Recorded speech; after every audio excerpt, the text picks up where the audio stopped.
Start a YouTube channel with me in 2024. Those are 8 words that it took me 6 years to finally say. In today's video, I will show you how I prepared to finally start my YouTube channel and how I went about picking a niche, finding what equipment to buy, and overcoming my fears of being seen. After years of stalling, months of planning, and hours of editing, I am finally creating my first ever YouTube video. So what has changed from then to now?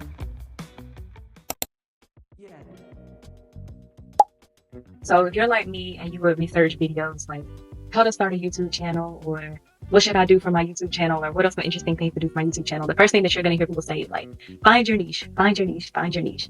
Now, according to Google.com, a niche is defined as comfortable or a suitable position in your life or employment. So to me, from that definition, a niche means something that you're good at. So whenever I would hear all these YouTubers say things like, oh, find your niche, find something, blah, blah, blah, this and that, I kind of didn't understand what a niche meant outside of learning about what it was in biology. But if you're indecisive like me, it is hard just to find that one niche. So like I said, the YouTubers give you advice saying things like, find your one niche, because if you're kind of all over the place, it'll be hard to grab your audience. But I can't really decide on what I would like my niche to be. So like I stated, I wanted to start a YouTube channel because I was 18 years old, which was in 2018. And back then I did the big chop. During this time in 2018, hair influencers, that's when I really got into them. They were really popping during that time. And so this is what really encouraged me to want to get into YouTube, because I was seeing girls that were only a few years older than me, or some girls that were my age, and they were doing this thing that I had done, and I was part of their audience. So I wanted to have my own audience as well. And so now that 6 years has gone by, do I still want to be a hair content creator? Yes, because I still never got into it. Not even posting on Instagram, TikTok. Of course, I post like updates and things like that, but in terms of posting my actual hair routine, I've never experienced that. For myself, I plan on starting out with multiple niches. So the niches I plan on starting off with are hair, lifestyle, and wellness. I want to start with multiple niches, because what if I start making hair content and I make that my only niche, my only focus, and I just don't like it? You know, I can either love it or I can hate it. And so I can try these other things such as lifestyle, which is very popular now, and also wellness, which would be fitness, but your girl isn't really in the gym like I should be yet, but we're going to get there eventually. So I just want to focus on those two as well to see how I really like those, because I am passionate about those two. Don't go in just trying to find a niche because it is the most popular thing that everybody is doing right now. Actually do something that makes you happy and that you'll actually enjoy filming, editing, and just overall sharing with other people.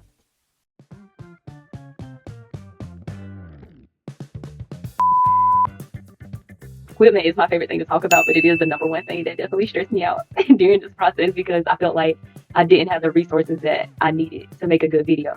But that's not true. And so, you know, you see everyone with the fancy Canon G7s or the Sony or the Rode microphones, and it can be intimidating, especially when you're first starting off, but that's not the mindset that you should have going in, which we're going to talk about that some more later. I'm currently filming on my iPhone 15 Pro Max. It is 256 gigabytes, I believe. I hope that y'all are like, yeah, your video quality is trash, so that we know that went off that iPhone, girl. You was not on nobody's camera. I'm trying to hold myself accountable to actually be consistent, to continue to make these videos before I make a big purchase, because you just never know. And like I said, I might catch a little Black Friday sale or something, I know. We'll see. But I'm really enjoying the process right now as I am filming and talking to y'all, even though I am here talking to myself. And so I use CapCut, which is free.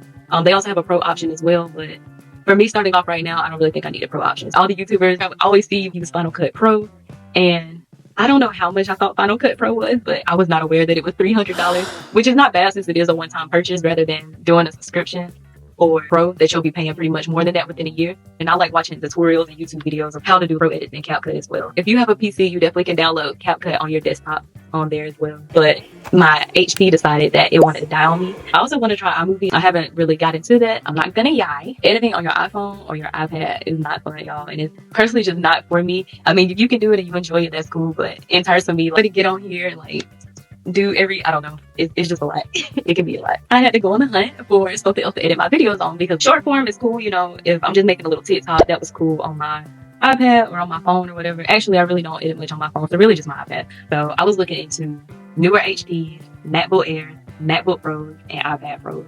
But like I said, I'm indecisive. Y'all, I watch so many videos. So my top picks were the MacBook Air or the MacBook Pro. I felt intimidated to get the MacBook Pro because I feel like every YouTuber that I saw had the MacBook Pro, so I was like, okay, MacBook Pro must be better. And so when I watched the videos, people would be like, oh, the Pro, or if you want to edit photos and edit videos, and MacBook Air is more for browsing, or if you're just doing schoolwork or basic things. And the prices as well were expensive. Honestly, I knew I didn't want to get on the iPad, so I don't even know why iPad Pro was on the list. I have no idea why he was on the list, but it was cheaper than the other options. And I consider HP because I've never had a MacBook. I would be my first time as a MacBook user. and the HP was around the same price as the MacBook. And then another big thing was, should I get 8 gigabytes of RAM or should I get 16 gigabytes of RAM? It was just a lot. So I ended up getting the 2024 13-inch MacBook Air with the M3 chip. I was really afraid to join the MacBook Club, and I did purchase this open box from Best Buy. Basically, somebody opened the box, might have used it for a little while, and then they returned it. But I did get the open box that was in excellent condition, because the good and the fair conditions could possibly be missing chargers or whatever and all this other stuff, and so I didn't really want to deal with it. So I did get it in the color Midnight, as you can see, and I love it so far, y'all. I really like the 13-inch. I think it's a great size. I have a little mouse. Definitely would invest in a mouse when it comes to like editing and everything, just because it does make things a lot easier. And I know you're probably thinking, girl, if you spend that much on a laptop, why didn't you just buy a camera? The laptop was definitely more important than the camera was. I saw this thing where it was like, if you invest in your time, you are making more money or something like that. I can't remember exactly what the quote was. I really do love this laptop. I'm really excited to customize it, so I will make a video later of how I will customize my MacBook. Next on the list is the audio. So mind you, prior to a couple months ago, I literally knew nothing about microphones. But what I did know is that if I came across somebody's video on YouTube and the audio quality wasn't as good, I was less likely to watch it. While I'm talking about audio right now, I really hope that this mic isn't trash. Sometimes low-key, it sounds better without the mic than it does with the mic. This is how I sound with my mic, and this is how I sound without my mic with just the phone audio. I decided to go with the Movo mic. I purchased this off Amazon for under $40, and I can attach the link to this microphone below if you would like to purchase it on Amazon. This is the actual microphone. It's very tiny, very compact. And so when I first saw it, I was like, oh, this is what a mini microphone looks like. This microphone also came with a detachable furry, aka a dead cat, but I don't like saying that. It also came with 2 shock mounts. So the shock mounts are what you actually place the microphone in, and you place the actual shock mount onto your tripod when you are recording. The microphone also came with a TRS cable, which you can plug into your cameras and your camcorders, and also a TRRS cable, which is what you can hook up to your iPhones and your laptops. And it also came with this cute little travel pouch that you can put all of this in and just put it in your purse, put it in your bag or whatever. If you want to plug up your microphone to your Apple device, you have to get like an aux cord adapter.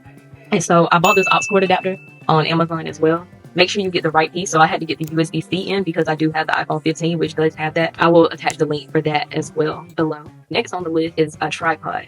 So if you want to make things more convenient for you, if you want to make things more easier, if you're starting a YouTube channel, if you're just filming content, you want to get a good tripod. I got this tripod like 3 years ago. Overall, this tripod was a great purchase. I love the length of it and how tall it is, and also love the Bluetooth remote that comes on it as well. So if you are using it somewhere and you have to stand back and take a picture, or if you have to start up a video, you can just press the button on the remote and it'll start the picture or start up the video for you. I think a few months ago, so I had no idea what a shock mount was. When I first went into purchasing the audio or to start my YouTube channel up, I took a look at my tripod, which is, so as you can see, this tripod only has this on it. This is where you put the phone, and then this is what the other end looks like. No, there's no light that you can actually like slide your stuff into.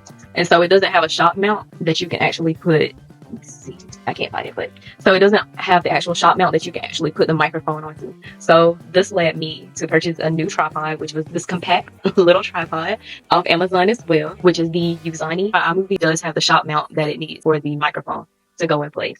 So the only con with this tripod is that it is not as tall as my original tripod that I had. So that's because this one is made specifically for more vlogging and more up close video. So basically what I'm doing right now, because I am using it right now currently.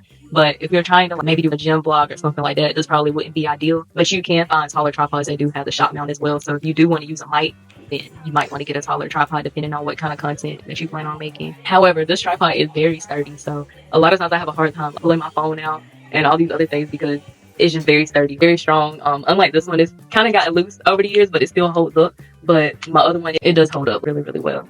As y'all can see, as we're talking about equipment, I have not invested in any lighting. As you can see, it's just getting darker and darker by the moment, but that's okay. We're gonna make it work. How exactly do you really just start? I hope that this video has been able to answer that for you so far. Let's say that the biggest difference between me and the last 6 years is preparation. So just preparing myself to be in these uncomfortable spaces. So if you can't tell, I'm very uncomfortable right now. During this preparation phase that I've been going through, I really had to sit down and tell myself, hey girl, it's not going to be perfect. You just got to work with what you got. So I prepare myself by doing things such as writing down my ideas that I have for my YouTube channel.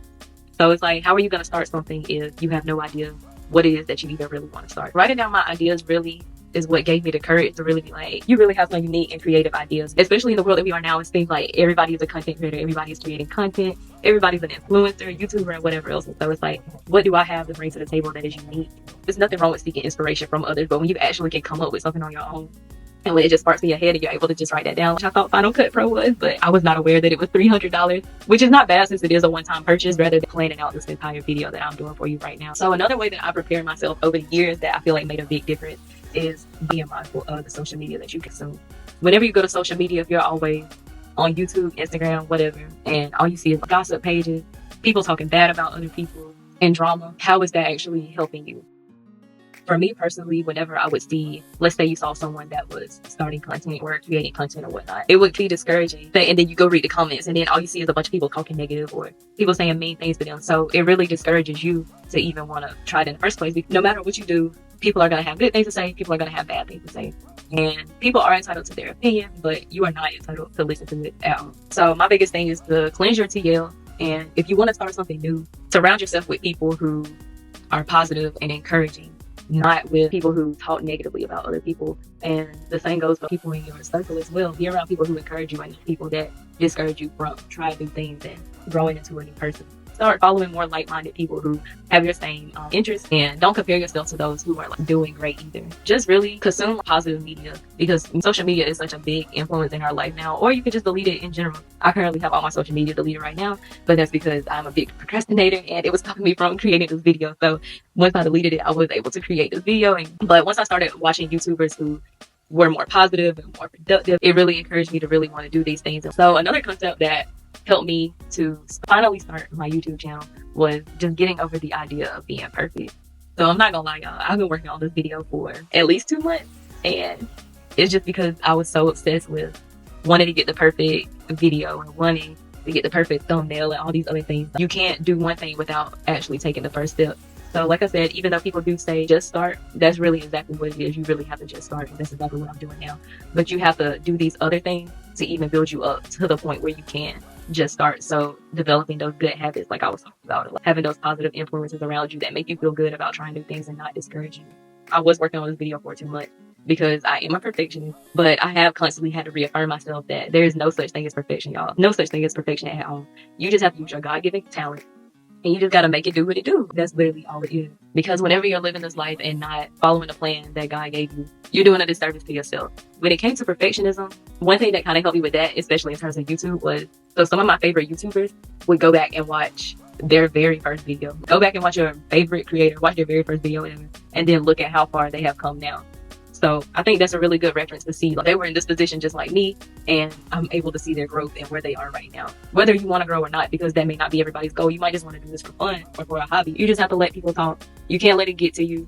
No matter how good you are doing, somebody is always going to talk negative on you or preying on your downfall. And once you start surrounding yourself with more positive content and more positive people that encourage you and motivate you, the negative comments will really be the least of your worries, because a lot of the things that you're afraid of, you'll realize that a lot of other people were once afraid of those things too, or they may still be afraid of them. And then once they try it or they put themselves out there, like I am right now, I never saw myself actually sitting here and filming this video for you. I'm just very grateful to even be able to get myself to make it to this step. So we really have to make this thing called life worth living. You have to try new things. You have to meet new people. You have to teach yourself new things outside of what you were taught growing up.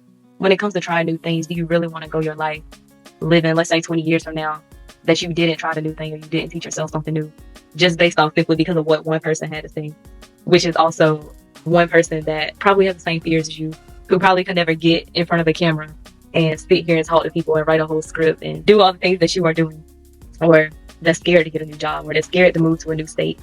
You're going to listen to another person who's probably afraid to do those things, and they're talking negatively about you when they are human just like you and no better than you and nowhere near perfect, just like none of us are. We all have a gift, and it's up to us to use that gift that God gave us.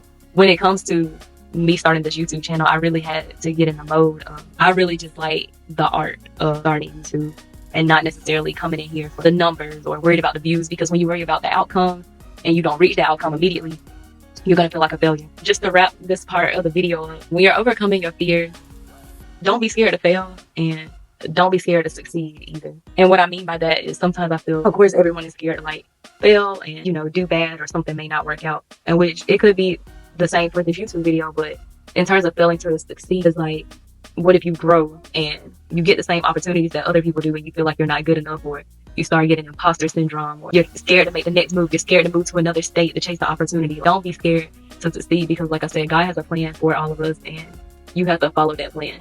whenever God is calling you to do something, you cannot fight it. You're constantly going to want to do it. And that's how I feel about this YouTube channel. I've been wanting to do it for 6 years. I've been obsessed with doing it. And now I'm sitting here finally doing it. When it's your time, it's your time. Now I'm older. I know exactly how I want to go about this. And I can't sit here and dwell on those past 6 years and say, oh, well, I wonder where I could have been now if I had started back then. You can't think that way. You're starting now because this is the time that you were supposed to start now. But also, don't confuse that with when you're holding yourself back, because we can be our own worst enemy, but it's up to you to save yourself as well. And for those of you who have made it to the end of the video, I just want to thank y'all so much for sticking around. Oh, I'm so excited. It's just, I can't explain the feeling right now. Like, it's refreshing. I'm finally doing it, and I had to sit here and tell myself I don't have to pile on a bunch of information, because what is it? It's a marathon, not a sprint. Something like that. But I have more opportunities to share other things, learn new things, and talk about other things that I'm passionate about. I don't have to pile all of that on in this video. And whoever my audience is that wants to see these things that I talk about, that'll come. And regardless, I know that my friends will watch it. So hey, y'all, and my mommy and my brother as well. I am so excited for this journey, and I really am so grateful to even just be right here and be able to start. I am so excited for this journey, and I really hope that my video encouraged you to try something new, or just encourage you to take that small step to something else, because it doesn't have to be a large leap. Set yourself up doing small things so that you can achieve a great thing. And that's really what helped me get to this point. Keeping God first, praying, surrounding myself with people that encourage me, all those things prepared me to sit here and be talking to y'all about this today and to share my story a little bit, even though I didn't really go too deep into it. But before I close out all the way, I was affected by Hurricane Helene last week. And so I probably would have had this video out sooner, maybe not, if that hadn't happened. But I was out of power for 8 days, and a lot of people on the Southeast were affected. And one of those places was Asheville, North Carolina, which was affected really bad, which is where I live currently. I just wanted to put in some local organizations and resources. If you want to donate clothing, if you just want to help out, if you want to donate monetary gifts, whatever, click here. I'll list some different organizations that I have heard about, and I will also drop some in the description box as well if I can find any other organizations. And like I said, it was a lot of the Southeast. I don't have a list of any organizations in like Tennessee or the rest of North Carolina or South Carolina or Georgia or Florida, but if I can find some different things, or if you have some different things, please drop them below in the comment section. But other than that, please give this video a thumbs up, please subscribe, and thank y'all so much. Bye.